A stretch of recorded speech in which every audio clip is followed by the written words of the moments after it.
The Unthinkable Act of Kindness. The fluorescent lights hummed overhead, casting their sterile glow across the cramped aisles of Murphy's Corner Market. It was the kind of neighborhood grocery store that had seen better days, shelves slightly dusty, linoleum floors worn thin from decades of foot traffic, and prices that reflected the economic reality of a community where every dollar mattered.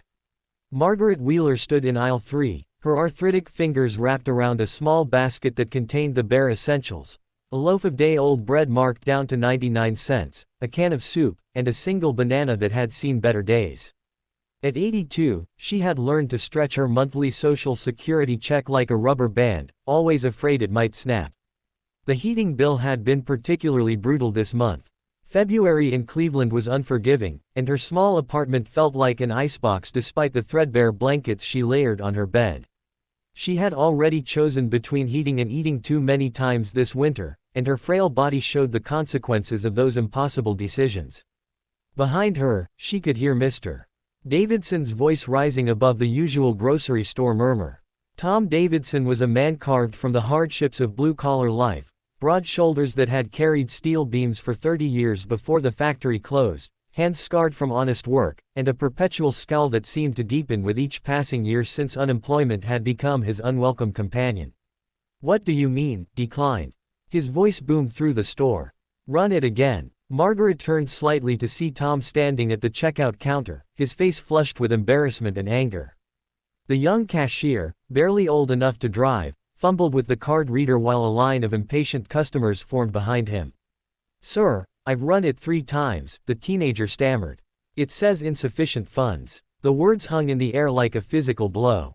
Margaret could see Tom's jaw clench, the way his shoulders tensed as if preparing for a fight that couldn't be won with fists. In his cart were items that spoke of a man trying to maintain dignity in the face of desperation: generic pasta, the cheapest brand of tomato sauce, a small package of ground beef that was more fat than meat, and a gallon of milk. Just remove the milk," Tom muttered, his voice losing its earlier volume. "And the meat." Margaret watched as the young cashier awkwardly removed the items, the total dropping from $43 to $28. Tom's card went through this time, but the victory felt hollow. She could see it in the way his shoulders sagged, in the careful way he avoided eye contact with the other customers who pretended not to notice his humiliation. As Tom gathered his reduced groceries, Margaret caught sight of something that made her heart ache. Leaning against the magazine rack near the exit was a teenage boy, maybe 16 or 17, with the kind of thin frame that suggested too many skipped meals. His clothes were clean but worn, and he kept glancing toward Tom with a mixture of concern and familiarity that suggested a family connection. The boy, who Margaret would later learn was Tyler, Tom's nephew, had been waiting outside in the cold while his uncle shopped. Tom had taken him in 6 months ago when Tyler's mother, Tom's sister, had overdosed. It was another mouth to feed on an already empty table, but family was family, even when family was all you had left. Margaret found herself following them at a distance as they left the store. She watched through the smudged windows as Tom and Tyler walked to a battered pickup truck that looked like it was held together by rust and prayers. She could see them talking, Tom's hands gesturing in what appeared to be an explanation or perhaps an apology. Tyler nodded, but even from this distance, Margaret could see the disappointment in the boy's posture. Something stirred in Margaret's chest, a feeling she hadn't experienced in months. Purpose, perhaps, or maybe just the recognition of a pain she understood too well. She thought about her late husband, Harold, who used to say that kindness was the only currency that gained interest when you gave it away. Harold had been gone for 8 years now, and the world had felt considerably less kind since his passing. But standing there in that grocery store, watching a man's dignity crumble and a boy try to hide his hunger, Margaret felt Harold's words echo in her mind. The next morning, Margaret did something she hadn't done in years. She called her bank and asked about her savings account, the small nest egg she'd been guarding like a dragon hoards gold. There wasn't much, but there was enough. Enough to make a difference. She had noticed that Tom and Tyler came to the grocery store every Friday around the same time. It had become routine for her to observe the neighborhood rhythms, the small patterns that made up the tapestry of community life. She decided to test a theory. The following Friday, Margaret positioned herself in the store earlier than usual. She watched as Tom and Tyler entered, the same defeated energy surrounding them like a cloud. Tom moved through the aisles with mathematical precision, calculating every purchase against the limited funds on his card. When they reached the checkout, Margaret was already in line behind them. She watched the familiar dance of disappointment begin, the card declined, the removal of items, the gradual whittling away of dignity. But this time, as Tom prepared to remove the milk and meat from his order, Margaret stepped forward. "Excuse me," she said, her voice carrying the authority of someone who had lived through 8 decades of life's complexities. "I think there's been a mistake." Tom turned, confusion evident in his eyes. Margaret reached into her purse and pulled out a crisp $50 bill. "You dropped this," she said, pressing the money into Tom's calloused hand. "I saw it fall when you were getting your wallet out." Tom stared at the bill, then at Margaret, then back at the bill. "Ma'am, I didn't drop anything." Margaret's eyes met his, and in that moment, there was an understanding that passed between them. It was the kind of communication that happens without words, the recognition of one struggling soul reaching out to another. "Oh, but you did," Margaret said firmly. "I saw it quite clearly. These old eyes might be failing me in many ways, but I know what I saw." The silence stretched between them for several heartbeats.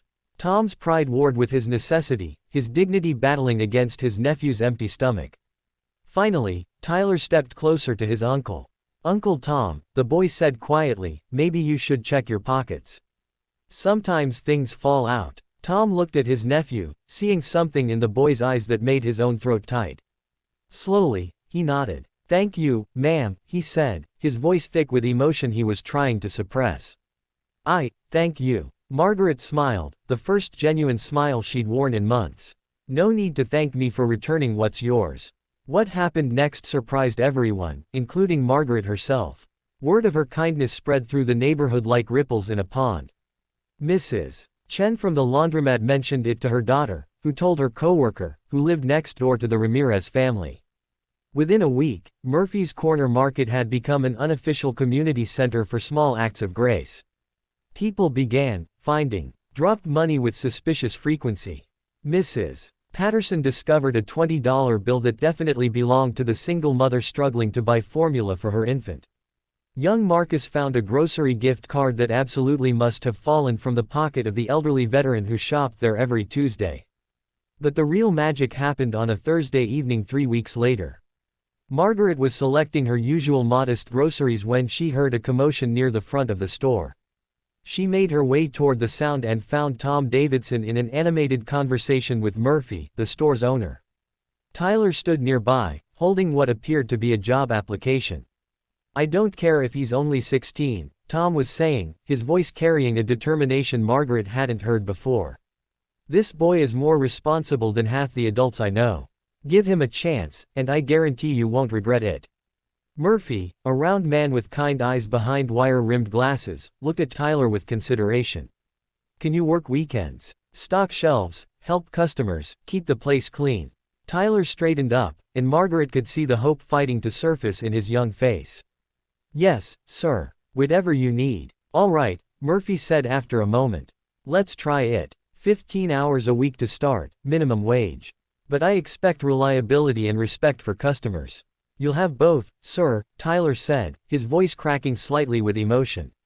Margaret felt tears prick at her eyes as she watched Tyler shake Murphy's hand with the solemnity of someone signing a peace treaty. But the truly remarkable thing happened when Tyler received his first paycheck 2 weeks later.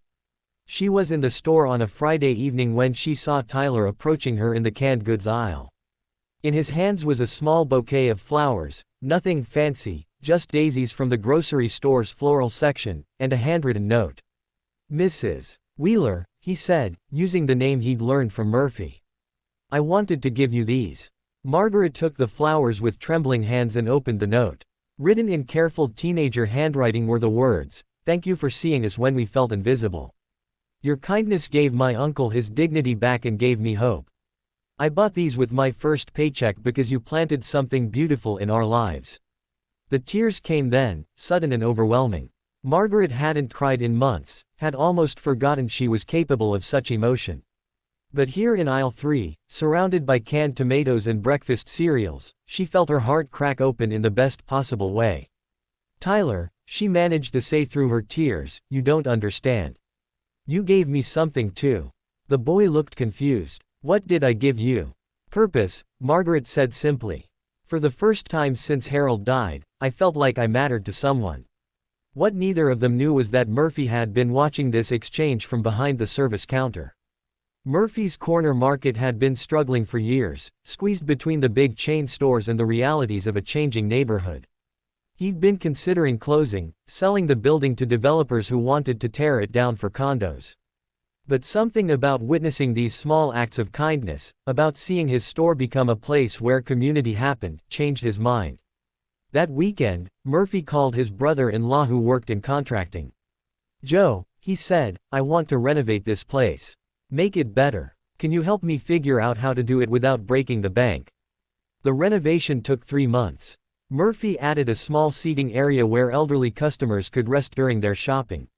He painted murals on the walls, scenes of the neighborhood from decades past, when the factory was still running and the American dream felt within reach for everyone. He hired 2 more part-time employees, both teenagers from the area who needed their first job experience. Margaret became a regular fixture during the renovation, offering opinions on paint colors and suggesting improvements from the perspective of someone who had shopped there for 15 years. She found herself looking forward to these visits, to having somewhere to go where people knew her name and valued her input. Tom, meanwhile, had found work at a construction company across town. It was hard physical labor for a man approaching 50, but it was honest work with steady pay. More importantly, it allowed him to afford groceries without the constant anxiety that had shadowed his shopping trips for months. The changes went beyond the material improvements. Margaret began hosting a weekly coffee hour at the store, where neighbors could gather to talk, share news, or simply enjoy human company. Tyler, now confident in his role and earning enough to help with household expenses, started a small food drive for families in crisis. The food drive grew into something larger than anyone expected. Local churches began contributing, as did the community center and even some of the chain stores that had seemed like competition.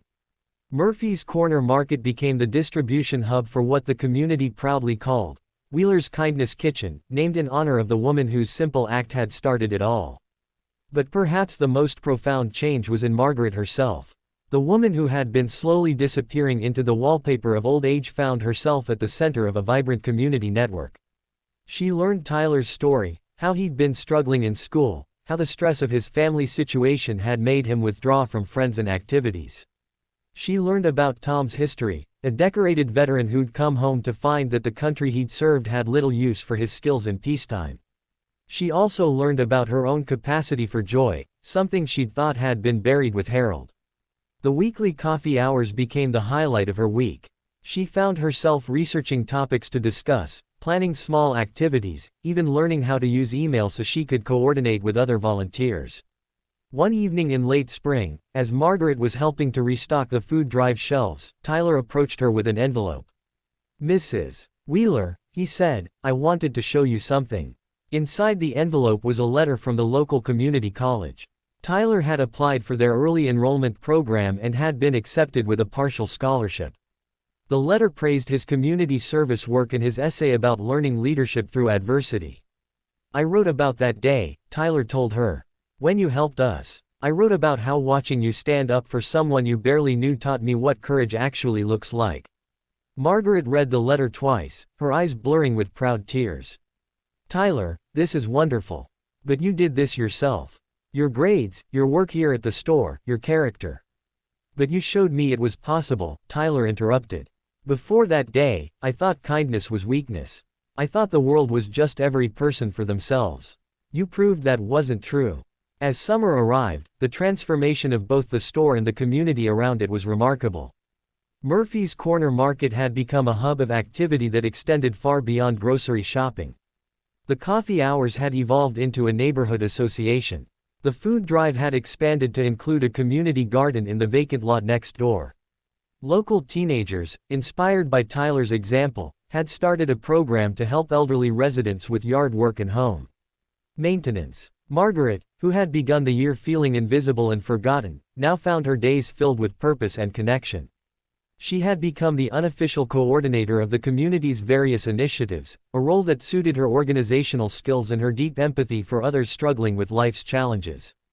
But the true measure of change came on a humid Tuesday evening in July. Margaret was leaving the store after helping to organize donations when she encountered a scene that could have been ripped from her own life just months earlier. A young mother stood at the checkout counter, tears streaming down her face as she removed items from her order. Her toddler sat in the shopping cart, reaching for the cereal box his mother had just set aside. The woman's card had been declined, and she was making the familiar calculations of survival, keeping the diapers and baby formula while sacrificing her own meals. Without hesitation, Margaret approached the checkout counter. But before she could speak, something extraordinary happened. Tyler stepped forward from behind the service desk where he'd been working. "Ma'am," he said to the young mother, his voice carrying the same quiet authority Margaret had used months earlier. "I think you dropped this." He handed her a $20 bill, his eyes meeting hers with the same understanding Margaret had shared with Tom all those months ago. The young mother stared at the money, then at Tyler, confusion and gratitude warring in her expression. I didn't drop anything." Tyler smiled, and Margaret could see Harold's wisdom in the boy's young face. "These old eyes of mine are pretty good at spotting things that fall. I'm quite sure it's yours." Behind them, Margaret felt her heart swell with something that transcended simple pride. She watched as other customers in line began checking their pockets, as if they too might have dropped something. She saw Murphy quietly add extra items to the young mother's bag when he thought no one was looking. She witnessed a community that had learned to see each other, to care for each other, to recognize that everyone's dignity mattered. The young mother left the store with her groceries, her baby fed and her own hope restored. As the evening settled into the comfortable routine of closing time, Margaret found herself alone with Tyler and Tom, who had come to pick up his nephew after work. "You know," Tom said to Margaret as they stood outside the store, "I never thanked you properly for what you did." Margaret shook her head. "Tom, you don't understand. That day, when I saw you struggling, I wasn't just helping you. I was helping myself remember what it felt like to matter." "But you risked your own security," Tom pressed. "That $50 could have been your grocery money for the week." Margaret smiled, thinking of the full refrigerator waiting for her at home, stocked through the community network that had grown around Murphy's store. Harold used to say that security isn't about how much you can hoard. It's about how much you can trust that others will catch you when you fall. Tyler looked between the two adults, then spoke with the wisdom of someone who had learned hard lessons early. "Maybe that's what community really is. Not just people who live near each other, but people who choose to catch each other." As autumn painted the neighborhood in shades of gold and crimson, the changes that had begun with a simple lie about dropped money had fundamentally altered the fabric of their community. Murphy's Corner Market had become profitable again, not just from increased business but from the grants and donations that had flowed in when word of their community programs spread beyond the neighborhood. Margaret had found herself featured in the local newspaper, photographed surrounded by the volunteers who helped run Wheeler's Kindness Kitchen. The reporter had asked her what motivated her to start such an initiative. "I didn't start anything," Margaret had corrected him. "I just remembered something I'd forgotten about being human. We're not meant to struggle alone." Tom had been promoted to foreman at his construction job, his reliability and character having impressed his supervisors. More importantly, he had learned to accept help when it was offered and to offer help when he could provide it. The man who had once raged against his circumstances had become someone who faced them with quiet strength. Tyler thrived in his college courses while continuing to work at the store. He had declared a major in social work, inspired by what he'd learned about the power of community intervention. His essay about dignity and kindness had been selected for the college's annual writing competition. But perhaps the most profound change was in how they all understood kindness itself. It wasn't charity, they had learned. It wasn't pity or condescension. True kindness was the recognition of shared humanity, the acknowledgement that circumstances could change for anyone, and that everyone deserved to maintain their dignity even in their darkest moments. On a cold December evening, almost exactly a year after that first encounter, Margaret was shopping for ingredients for the community holiday dinner they were planning. The store was busy with the pre-holiday rush, and she found herself waiting in line behind a family she didn't recognize, new faces in a neighborhood where she now knew almost everyone. The father was counting cash carefully, removing items as he realized he didn't have enough. The children, 2 girls maybe 8 and 10 years old, watched silently as their father made the familiar calculations of survival. Margaret felt the old impulse rise within her, but before she could act, she felt a gentle hand on her shoulder. Tyler stood behind her, now 17 and taller, with the kind of confidence that comes from knowing your place in the world. "I've got this one, Mrs. Wheeler," he said softly. "I think that gentleman dropped something." Margaret watched with tears in her eyes as Tyler stepped forward, as Murphy added extra items to the family's bag, as other customers began checking their pockets for bills they might have dropped. She saw a young cashier, not the nervous teenager from a year ago, but a confident young woman who had learned that customer service could be an act of grace, package the groceries with extra care and a warm smile. As the family left with their full bags and restored dignity, Margaret realized that the kindness Harold had spoken of really did gain interest when given away. The investment she had made with a simple lie and $50 had grown into something beyond her wildest dreams. It had grown into a community that saw each other, cared for each other, and understood that everyone's humanity was worth protecting. Standing in that grocery store, surrounded by the warmth of human connection and the quiet miracles of everyday kindness, Margaret understood that she had found something more valuable than any savings account. She had found proof that the world, despite all its hardships, still contained people willing to catch each other when they fell. The fluorescent lights hummed overhead, but they no longer seemed sterile. The worn linoleum floors had witnessed transformations.